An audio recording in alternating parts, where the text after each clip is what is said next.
Hello everyone, welcome to Portfolios. Nifty analysis വീഡിയോയിലേക്ക് എല്ലാവർക്കും സ്വാഗതം.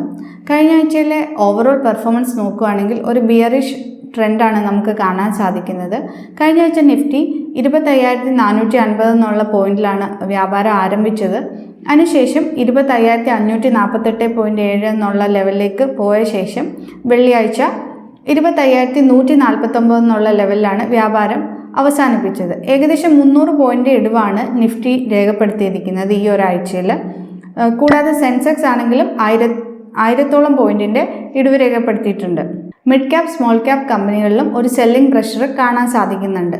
ഇതിൻ്റെ റീസൺസ് നോക്കുകയാണെങ്കിൽ പ്രധാനമായിട്ടും കമ്പനീസിൻ്റെ റിസൾട്ട് Q1 റിസൾട്ട്സ് പബ്ലിഷ് ചെയ്തു തുടങ്ങി. TCSൻ്റെ റിസൾട്ട് ഈ വീക്കായിരുന്നു പബ്ലിഷ് ചെയ്തത്. പക്ഷേ എല്ലാവരും എക്സ്പെക്ട് ചെയ്യുന്ന വിപരീതമായൊരു വീക്ക് പെർഫോമൻസ് ആണ് ആ ഒരു റിസൾട്ട് കാണാൻ സാധിച്ചത്. അതുകൊണ്ട് തന്നെ ഇൻവെസ്റ്റേഴ്സ് കുറച്ച് കോഷ്യസ് ആയിരുന്നു. സെല്ലിംഗ് പ്രഷർ വന്നു. TCSും മറ്റ് IT കമ്പനികളുടെ കേസിലും സെല്ലിംഗ് പ്രഷർ നമുക്ക് നന്നായിട്ട് വിസിബിൾ ആയിരുന്നു ഈ ലാസ്റ്റ് 3 ഡേയ്സ്.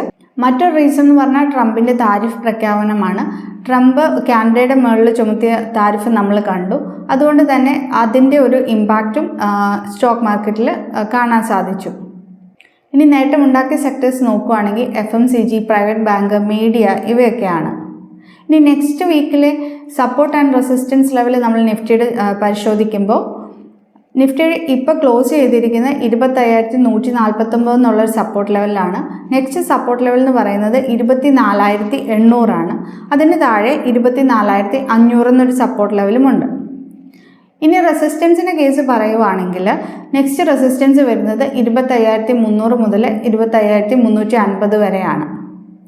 നെക്സ്റ്റ് വീക്കിലേക്ക് കൺസിഡർ ചെയ്യാൻ പറ്റുന്ന സെക്ടേഴ്സ് അല്ലെങ്കിൽ കമ്പനീസിനെ പറ്റി നമ്മൾ നോക്കുമ്പോൾ നെക്സ്റ്റ് വീക്ക് കുറേ കമ്പനീസിൻ്റെ റിസൾട്ട്സ് വരാനുണ്ട്.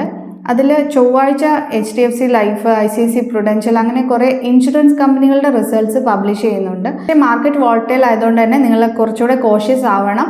സ്റ്റോക്ക് സ്പെസിഫിക് ആയിട്ടും ഫണ്ടമെൻ്റലി സ്ട്രോങ് ആയിട്ടുമുള്ള കമ്പനികൾ ചൂസ് ചെയ്യാൻ പ്രത്യേകം ശ്രദ്ധിക്കുക. ഒരു ഫിനാൻഷ്യൽ അഡ്വൈസറിൻ്റെ ഒരു എക്സ്പേർട്ടിൻ്റെ ഒപ്പീനിയൻ എടുക്കുന്നത് എപ്പോഴും നല്ലതായിരിക്കും. ഞാൻ ആൻസി ജേക്കബ്, ഒരു സെബി രജിസ്റ്റേർഡ് റിസർച്ച് അനലിസ്റ്റ് ആണ്. നിങ്ങൾ ഈ ചാനൽ ആദ്യമായിട്ടാണ് കാണുന്നതെങ്കിൽ ഞങ്ങളുടെ സർവീസസിനായിട്ട് സബ്സ്ക്രൈബ് ചെയ്യുക, ഫോളോ ചെയ്യുക. ഞങ്ങളുടെ ഫ്രീ ടെലിഗ്രാം ഗ്രൂപ്പിൻ്റെ ലിങ്ക് ഞാൻ ഡിസ്ക്രിപ്ഷനിൽ കൊടുത്തിട്ടുണ്ട്. ജോയിൻ ചെയ്യാവുന്നതാണ്. താങ്ക്